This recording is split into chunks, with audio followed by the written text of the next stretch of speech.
আসসালামু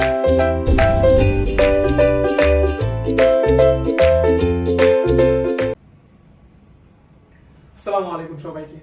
আজকে আমরা ইঞ্জিনিয়ারিং এর প্রস্তুতি কিভাবে নেয় সেটার সম্পর্কে আমরা আলোচনা করতে আসছি।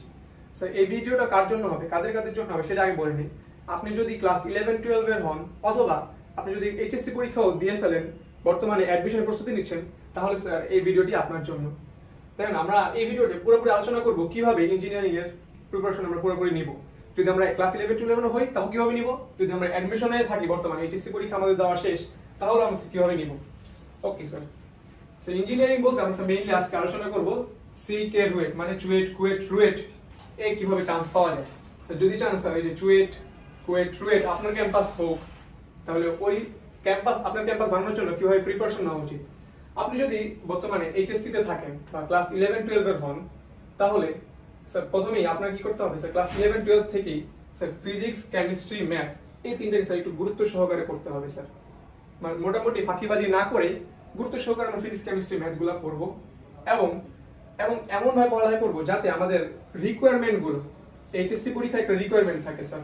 যেমন স্যার বইতে বলে দেয় স্যার 25-এ Bangla, English, physics chemistry math এই তিনটা জিপিএ স্যার 25-এ 23 থাকা লাগে, অথবা বলে দেয় ফিজিক্স কেমিস্ট্রি ম্যাথের নাম্বার 560 বা 570 থাকা লাগে। স্যার আমরা অবশ্যই চেষ্টা করবো যাতে স্যার আমাদের এইচএসসি পরীক্ষায় দিয়ে এমন একটা রেজাল্ট করবো যাতে এই মিনিমাম রিকোয়ারমেন্ট গুলো আমাদের ফিল হয়, যাতে আমাদের পরীক্ষায় না বসতে পারি না এই আফসোস যাতে না থাকে। ওকে স্যার, তাহলে স্যার আসেন আমাদের পরবর্তী স্টেপটা কি হবে স্যার। যারা অ্যাডমিশনে আছেন তাদের প্রথম স্টেপটা কি? প্রথম স্টেপটা হবে sir Udvash engineering question bank. জি স্যার, এই উদ্ভাস ইঞ্জিনিয়ারিং কোশ্চেন ব্যাংক। যারা এই সিকে রুয়েটে চান্স পেতে চায় তাদের Udvash engineering question bank sir পুরোটাই সলভ করতে হবে, একদম স্যার ফুল সলভ করতে হবে। এবং স্যার ফুল যত টাইপের অঙ্ক আছে আপনি যাতে ওই টাইপের অঙ্কগুলো আসলে করতে পারেন এমন ভাবেই সলভ করতে হবে। আপনি যদি full Udvash engineering question bank solve করেন তাহলে বলা যায় যে সিকে রুয়েট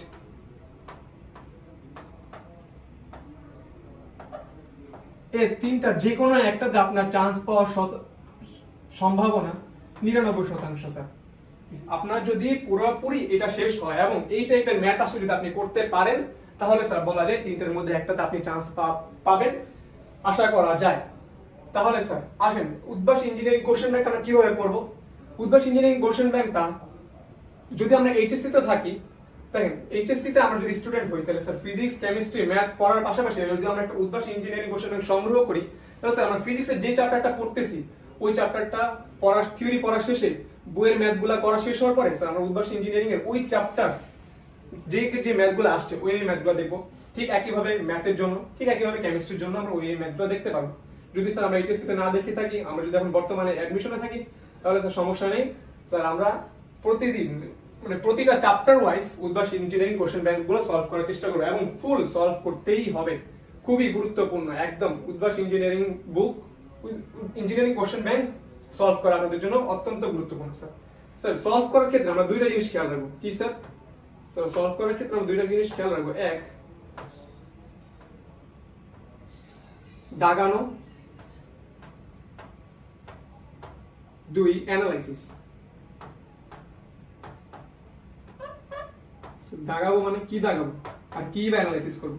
স্যার দাগানো ম্যাথ হলো ওই স্যার যে ম্যাথগুলো আমরা দাগে রাখবো। স্যার কোন ম্যাথগুলো দাগে রাখবো স্যার? যে ম্যাথগুলো স্যার আমরা প্রথমবারই করতে পারি নাই, প্রথমবারই করতে পারতেছি না, মানে এই ম্যাথগুলো আমাদের করতে অ্যানসারটা দেখা লাগতেছে, মানে এই ম্যাথগুলো আমরা করতে গিয়ে আটকে যেতেছি, তখন স্যার ওই ম্যাথগুলো দাগায় রাখবো। কেন দাগায় রাখবো? কারণ স্যার অনেকগুলা ম্যাথ থাকবে স্যার যেগুলা আপনি প্রশ্নের সূত্র বসাই ম্যাথগুলো করতে পারবেন। স্যার ওই ম্যাথগুলো তো স্যার আপনার দাগায় রাখার কোনো দরকারই নেই। সো এই ম্যাথগুলো আপনার চোখ বন্ধ করে জাস্ট সূত্র বসাই ওই ম্যাথগুলো করতে পারতেছেন। তাহলে স্যার যে ম্যাথগুলো একটু ট্রিকি, আমি একবারই মানে সূত্র বসাই করতে পারতেছি না, একটু চিন্তা করা লাগতেছে, তাহলে স্যার ওই ম্যাথগুলো দাগায় রাখবো। সো দাগায় কি করবো স্যার? যখন আপনার পরীক্ষার একদমই সময় থাকবে না তখন স্যার এই যে দাগানো ম্যাথগুলোই শুধুমাত্র আবার একটু রিভাইজ করব। দাগানো ম্যাথগুলো শুধুমাত্র আবার একটু রিভাইজ করব, কারণ পুরো কোশ্চেন ব্যাংক আবার রিভাইজ করে আপনাদের কোনো সময় থাকবে না, কারণ অ্যাডমিশন আমরা জানি বেশ 3 মাস থেকে 4 মাস সময় থাকে। ওকে স্যার, আর অ্যানালাইসিস কি করব স্যার? অ্যানালাইসিস করব স্যার আমরা দেখবো স্যার কিছু টাইপের কোশ্চেন বুয়েট চুয়েট কুয়েটে বারবার আসে। যেমন ইন্টিগ্রেশন করতে দেখবো, গেলে দেখবো যে সামনে ক্ষেত্রফলের অঙ্কগুলো অনেক বেশি বার আসতেছে। তাহলে স্যার আমরা অ্যানালাইসিস করে পড়বো স্যার কোন চ্যাপ্টার থেকে স্যার কোন টাইপটা বেশি আসতেছে। স্যার যে টাইপটা বেশি আসতেছে ওই টাইপের যতগুলো ম্যাথ পাবো স্যার আমরা ততগুলো ম্যাথ আমরা করে ফেলবো। স্যার এই জিনিসটি আমরা খেয়াল রাখবো, কোশ্চেন ব্যাংক অবশ্যই আমাদের ফুল করতে হবে এবং করার সময় দাগাইতে হবে যে ম্যাথগুলো আমি এক্সামের আগে রিভাইজ করব এবং অ্যানালাইসিস করতে হবে স্যার যে ম্যাথগুলো বেশি বেশি আসতেছে, যে টাইপগুলো বেশি বেশি আসতেছে। জি স্যার। স্যার পরের স্টেপটা কি হবে? স্যার পরের স্টেপটা হবে পড়ার পদ্ধতি। স্যার আমি যখন এইচএসসি পরীক্ষা দেওয়া শেষ এবং আমি অ্যাডমিশনের প্রিপারেশন নিতেছি তখন স্যার আমার পড়ার পদ্ধতিটা কেমন হওয়া উচিত? স্যার পড়ার পদ্ধতিটা হওয়া উচিত স্যার প্রথমে sir class lecture. Sir class lecture মানে স্যার ক্লাস লেকচার হলো আপনি স্যার যে সকল কোচিং সেন্টারের সাথে যুক্ত আছেন ওই কোচিং সেন্টারের শিক্ষকরা স্যার আপনাকে যা পড়াবে ওই ক্লাস লেকচারটা বাসায় গিয়ে সবার আগে পড়তে হবে। এখন আপনি বলতে পারেন স্যার আমি তো কোচিং সেন্টার যুক্ত নাই, কারণ আমি কি করবো স্যার? আপনি যদি কোচিং সেন্টার যুক্ত না থাকেন আপনি স্যার ইউটিউবে সাহায্য নিতে পারেন। স্যার ইউটিউবে আপনি যদি খোঁজাখুঁজি করেন অনেক স্যার শিক্ষক অনেকগুলো ভিডিও বানায় রাখছে অ্যাডমিশনের জন্য, আপনি ওগুলো সাহায্য নিতে পারেন। তাহলে স্যার প্রথমে কি করবো স্যার বাসায় যেদিন যে চ্যাপ্টার পড়তেছি বা স্যারের কোচিং এর স্যার যে চ্যাপ্টার পড়াচ্ছে স্যার ওই চ্যাপ্টারের লেকচারটা আগে পড়বো। জি স্যার। লেকচারটা আগে পড়ার পরে স্যার আমরা মেইন বই যে চ্যাপ্টারটা পড়ানো হয়েছে আজকে ওই চ্যাপ্টারের মেইন বই বা টেক্সট বই থেকে ওই চ্যাপ্টারটা পড়ে ফেলবো। অনেকেই মেইন বই পড়া অ্যাডমিশনের সময় সে মেইন বই বা টেক্সট বই পড়াটা বাদ দিয়ে দেয়। স্যার এই বাদ দেওয়াটা যাবে না। আপনি যদি মেইন বই সলভ না করে খুব কঠিন কঠিন ম্যাথ করা শুরু করেন তাহলে তো স্যার হবে না। স্যার আপনি দেখতেছেন কঠিন কঠিন ম্যাথগুলো আপনি তখন পারবেন কিন্তু সোজা ম্যাথগুলো আপনি পারতেছেন না, তাহলে কি হইলো? তাহলে তো আর হবে না। তো সবার আগে স্যার মেইন বই পড়া বাদ দেওয়া যাবে না। আমি জানি আপনাদের এইচএসসি সময় মেইন বইটা স্যার শেষ করে আসি স্যার, তখন কি দরকার স্যার? একবার শেষ করলে স্যার তখন তার মনে থাকবে না স্যার। এইচএসসি দেওয়ার 3 থেকে 4 মাস পরে আপনি অ্যাডমিশন পরীক্ষা দিবেন। তার মানে স্যার এইচএসসি তে করছি তার মানে স্যার আমি ওটা অ্যাডমিশনে গেলে এমনি পারবো স্যার? হবে না। তাহলে স্যার আমাদের মেইন বই থেকে স্যার যতগুলা টাইপ আছে প্রত্যেকটা টাইপ একটা একটা করে আমাদের করে যেতে হবে স্যার। ফুল মেইন বইগুলো তো সময় থাকবে না স্যার, প্রতিটা টাইপ একটা একটা করে পড়ে যাবো। Okay sir. মেইন বই বা টেক্সট বুক যে স্যার যদি বলেন মেইন বই বা টেক্সট বুক তাহলে স্যার আপনারা যদি এইচএসসি হন, এইচএসসি অনেকে কোশ্চেন থাকে স্যার আমি তো ইঞ্জিনিয়ারিং এর প্রিপারেশন নিব স্যার আমি কোন টেক্সট বুক বা কোন মেইন বুকটা ফলো করব? স্যার তাদের জন্য উত্তর হচ্ছে স্যার আমি যদি ম্যাথের কথা বলি আপনি যদি ইঞ্জিনিয়ারিং এর প্রিপারেশন নিতে চান এবং ধরেন আপনি এইচএসসি তে মাত্রই ভর্তি হইলেন স্যার আমি ম্যাথের কোন বুকটা কিনবো? স্যার আপনি কেতাবউদ্দিন স্যারের বইটা কিনতে পারেন। দ্বিতীয়ত আমি যদি ফিজিক্সের কথা বলি,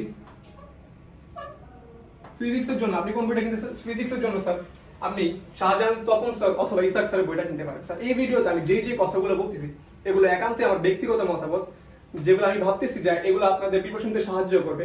আপনাদের মতামত ভিন্ন হইতেই পারে। স্যার কেমিস্ট্রির জন্য আমি স্যার কবির স্যারের বইটা অথবা হাজারি স্যারের বইটা ফলো করতে পারি যারা এইচএসসি তে আসেন। আসেন তারপরে স্যার কি ছিল? মেইন বুকের পরে স্যার কোশ্চেন ব্যাংক। স্যার যে চ্যাপ্টারটা করাইছে ওই চ্যাপ্টারে যতগুলা কোশ্চেন আসছে প্রিভিয়াস ইয়ারে সবগুলা শেষ করে ফেলতে হবে, এমন ভাবে শেষ করতে হবে যাতে স্যার ওই টাইপের কোশ্চেন দিলে আপনি পারবেন। তারপরে কি করতে হবে স্যার? তারপরে কনসেপ্ট বুক কেন পড়বো স্যার? স্যার ক্লাস লেকচারে হয়তো কিছু টপিক স্যারের পড়ানো বাদ করে যেতে পারে, ওই টপিকগুলো স্যার আমরা কনসেপ্ট বুক থেকে দেখে নিব। তারপরে স্যার প্র্যাকটিস বুক। স্যার আমি এতক্ষণ কনসেপ্ট বুকে যা যা পড়লাম ওগুলো স্যার প্র্যাকটিস করার জন্য আমাদের একটা প্র্যাকটিস বুক থেকে আমরা প্র্যাকটিস করে নিব। এই গেল স্যার আমাদের মোটামুটি পড়ার পদ্ধতি। তারপরে স্যার সিকিউ রুয়েটে তো স্যার ইংরেজিতে আসে স্যার। আগে স্যার টুয়েটে শুধু ইংলিশ ছিল না, কিন্তু এখন স্যার সিকিউ রুয়েট একসাথে হয়ে যাওয়ার জন্য স্যার ইংলিশও আসে, আর টুয়েটে তো আগে থেকে ইংরেজি আসতো। স্যার ইংরেজির জন্য আমরা কি কি পড়ালেখা করব? স্যার ইংরেজির জন্য স্যার আমরা এসএসসি এইচএসসি তে যে গ্রামারগুলো পড়েছি স্যার, এসএসসি ও এইচএসসি তে যে গ্রামারগুলো পড়ছি স্যার ওই গ্রামারগুলোই স্যার একটু ভালো করে এইচএসসি বা এসএসসি তে যদি আমার পড়া থাকে তাহলে স্যার আমাদের ইংলিশ নিয়ে এত স্যার একটা কষ্ট করতে হবে না। যদি স্যার আপনার পড়া না থাকে তখন কি করতে পারেন স্যার? তখন স্যার আপনি এই পেজের সাথে যোগাযোগ করতে পারেন স্যার ইংলিশে হেল্প নেওয়ার জন্য। আর কি করবো স্যার? আর প্রিভিয়াস ইয়ার কোশ্চেনগুলো আমরা সমাধান করব। স্যার গ্রামার পড়বো আমি স্যার এসএসসি এইচএসসি তে যে গ্রামারগুলো পড়ছিলাম যেমন ভয়েস ন্যারেশন ওগুলা, এবং প্রিভিয়াস ইয়ারে সিকে রুয়েটে যে কোশ্চেনগুলো আসছিল ওগুলো আমরা সলভ করব। এগুলো হচ্ছে আমাদের ইংলিশে প্রিপারেশন, কারণ ইংলিশে একদম আহামরি খুব কঠিন ইংরেজিতে আসে না। সিকিউ রুয়েটে ইঞ্জিনিয়ারিং এর ক্ষেত্রে অত কঠিন ইংরেজি আসে না। আসেন তারপরে স্যার আসেন সেলফ টেস্ট বা মডেল টেস্ট। তো সেলফ টেস্টটা কখন দেব স্যার? স্যার যখন আমরা ইঞ্জিনিয়ারিং এর প্রিপারেশনে বা অ্যাডমিশনে আমাদের 4 মাস সময় থাকে, তো স্যার 4 মাসের প্রথমেই কি স্যার আমরা সেলফ টেস্ট শুরু করে দেব? না স্যার, প্রথমে আমরা সেলফ টেস্ট শুরু করব না। কারণ স্যার প্রথমে আমাদের আগে কনসেপ্টটা বুঝতে হবে, আগে ম্যাথটা করতে পারতে হবে, তারপরে না টেস্ট। স্যার আগে আমরা চেষ্টা করব যাতে আমরা ম্যাথটা করতে পারি, তারপরে স্যার যখন আমরা শেষ 1 মাসে এসে পড়বো স্যার আমাদের ভর্তি পরীক্ষার বাকি শেষ 1 মাস, তখন স্যার আমরা স্যার যে কোনো কোশ্চেন নিয়ে তখন স্যার যদি ভর্তি পরীক্ষা শেষ মাসে কি হবে স্যার আপনাদের ম্যাক্সিমাম সিলেবাস তখন কভার হয়ে যাবে। তখন আপনারা কি করবেন স্যার যে কোনো কোশ্চেন নেবেন, এবং কারণ আপনি জানেন স্যার বুয়েটে ভর্তি পরীক্ষার ক্ষেত্রে স্যার একটা 20 পেজের মধ্যে বুয়েট বা কুয়েট যদি রিটেন আসে স্যার তখন কি হয় স্যার তখন একটা পেজের মধ্যে 3টা ম্যাথ করতে দেয়, এবং একটা ম্যাথের জন্য আপনার 3 ভাগ করে এভাবে অঙ্কটা করা লাগে। খুব ছোট জায়গার মধ্যে 3 ভাগ করে অঙ্কটা করা লাগে। তাহলে স্যার আপনি বাসায় গিয়ে প্র্যাকটিস করবেন যে 3 মিনিটের মধ্যে একটা ম্যাথ আপনি করতে পারেন কিনা, এবং খুব স্বল্প জায়গার মধ্যে করার প্র্যাকটিস করবেন। তাহলে খেয়াল রাখবেন যে সময় এবং খুব স্বল্প সময় এবং স্বল্প জায়গায় আপনি ওই প্রবলেমটা সলভ করতে পারতেছেন কিনা। স্যার প্রথমে আমি স্যার এইসব জিনিস চেষ্টা করবো না স্যার, প্রথমে আমি জাস্ট চেষ্টা করবো আমি ওই ম্যাথটা সম্পর্কে আমার কনসেপ্ট আছে কিনা, ওই ম্যাথটা আমি করতে পারতেছি কিনা। স্যার এটা আমাদের হয় প্রথম কাজ যখন আমরা শিখতেছি। তারপর স্যার যখন আমাদের শিক্ষা শেষ হবে স্যার তখন আমাদের এই কাজটা হবে যে স্যার আমি সেটাকে আরো দ্রুত করতে পারতেছি কিনা, আমি একটা ছোট জায়গার মধ্যে করতে পারতেছি কিনা। এছাড়া স্যার আপনি সেলফ টেস্ট ছাড়াও মডেল টেস্টের জন্য বিভিন্ন কোচিং সেন্টারে ভর্তি হতে পারেন। স্যার মডেল টেস্টের জন্য কি করবো স্যার, এই পেজের সাথে আপনি যোগাযোগ করতে পারেন, ওইখানে আপনার মডেল টেস্ট হিসেবে ভর্তি হতে পারেন। ওকে স্যার, এইগুলো আমাদের সেলফ টেস্ট বা মডেল টেস্ট। তার পরবর্তী ধাপ কি স্যার, তার পরবর্তী ধাপ হলো স্যার এক্সাম হল। খুবই গুরুত্বপূর্ণ স্যার। স্যার এক্সাম হল কেন গুরুত্বপূর্ণ স্যার, কোনো একটা ম্যাথ বাসায় পারা এবং বুয়েট কুয়েট ভর্তি পরীক্ষার হলে পারা একই কথা না। একটা ম্যাথ আবার বলি যে বাসায় করতে পারতেছি, আপনি দেখবেন ওই পরীক্ষার হলে পারা ম্যাথটা গিয়ে আপনি পারতেছেন না, কারণ এত নার্ভাস হয়ে যাবেন আপনি তখন গিয়ে। কারণ স্যার পরীক্ষার হল আর আপনার নিজের বাসায় পড়ার টেবিল মোটেই একই জায়গা না। তাহলে স্যার কি করতে হবে স্যার, পরীক্ষার হলে গিয়ে সবার আগে মাথা ঠান্ডা রাখতে হবে স্যার। মাথা ঠান্ডা রাখা খুবই গুরুত্বপূর্ণ স্যার। আমি একটা কোশ্চেন দেখলাম পারতেছি না, কোনো সমস্যা নেই স্যার, আপনি পরের কোশ্চেনে যান। পরের কোশ্চেনে পাচ্ছি না, তারপরে কোশ্চেনে যান স্যার। আপনি যেগুলো পারতেছেন ওগুলা ফোকাস করেন স্যার। আমি পারতেছি না বলে মাথা গরম করা যাবে না। যদি আপনি মাথা গরম করেন তাহলে কি হবে স্যার, মাথা গরম করলে স্যার আপনি যেগুলো পারেন ওগুলো আপনি আবার ভুলে যাবেন। ঠিক আছে, তাহলে আসেন সবার আগে মাথা ঠান্ডা রাখতে হবে স্যার। মাথা ঠান্ডা রাখা স্যার, এটা বলা খুবই সোজা স্যার। আমি আমার জন্য স্যার, আমি তো পরীক্ষা দিয়ে ফেলছি, এখন স্যার আমার জন্য এটা বলা সোজা, কিন্তু স্যার আপনার জন্য এটা করা খুবই কঠিন স্যার। এই জন্য মাথা ঠান্ডা রাখতে হবে স্যার। আপনার খেয়াল রাখতে হবে যে আমি এই ম্যাথটা পারতেছি না, কোনো সমস্যা নেই, স্কিপ নেক্সট ম্যাথে যাবো, স্কিপ নেক্সট ম্যাথে যাবো স্যার। পারা ম্যাথগুলোর দিকে আমি ফোকাস করবো, পারতেছি না মাথার মধ্যে কোনো চিন্তাই করা যাবে না স্যার। ওকে স্যার, এরপর স্যার লিখলাম 5 মিনিট স্যার। 5 মিনিট করে কি, 5 মিনিট মানে হলো স্যার আপনারা যখন পরীক্ষা দিতে যাবেন তখন আপনাদের সময়, যখন পরীক্ষার সময় শুরু হওয়ার 5 মিনিট পূর্বেই শিক্ষক আপনাদেরকে কোশ্চেনটা দিয়ে দিবেন। স্যার কোশ্চেনটা দিয়ে দিলে তখন স্যার আপনারা লেখা শুরু করতে পারবেন না, তখন স্যার আপনাকে জাস্ট কোশ্চেনটা পড়ার জন্য। তাহলে স্যার আগে থেকে আপনি কোশ্চেনটা পেয়ে দিতেছেন, 5 মিনিট এক্সট্রা টাইম পেয়ে দিতেছেন কোশ্চেনটা পড়ার জন্য স্যার। ওই 5 মিনিটেই আপনি জাস্ট সিলেক্ট করে রাখবেন। কোনগুলো সিলেক্ট করবেন স্যার, যে ম্যাথগুলো স্যার সূত্র বসাইলেই হয়ে যায় স্যার। সূত্র বসাইলে হয়ে এরকম ম্যাথ ইঞ্জিনিয়ারিং এ আসে? জি স্যার, অবশ্যই আসে স্যার। ইঞ্জিনিয়ারিং এর মধ্যে স্যার 50% যতগুলো কোশ্চেন থাকে তার 50% বা তারও বেশি ম্যাথ এমন থাকে যেগুলো যে স্যার সূত্র বসাইলেই হয়ে যায়, অথবা মেইন বইয়ের অঙ্ক স্যার, যেগুলো আপনি প্রশ্ন একবার পরেই বুঝে গেছেন স্যার এটা আমি করতে পারবো স্যার, এটা করতে আমার 1 মিনিট বা 2 মিনিট লাগবে। তাহলে স্যার আমি ওই 5 মিনিটে আমি ওই জিনিসগুলো আমি সিলেক্ট করে রাখবো, ওই কোশ্চেনগুলো আমি সিলেক্ট করে রাখবো, যে এই যে কোশ্চেনটা যখনই লেখা স্যার আমাকে স্টার্ট করতে বলবে তখন স্যার আমি ওইগুলোই আমি করব। কথা কি বুঝতে পারছো? জি স্যার।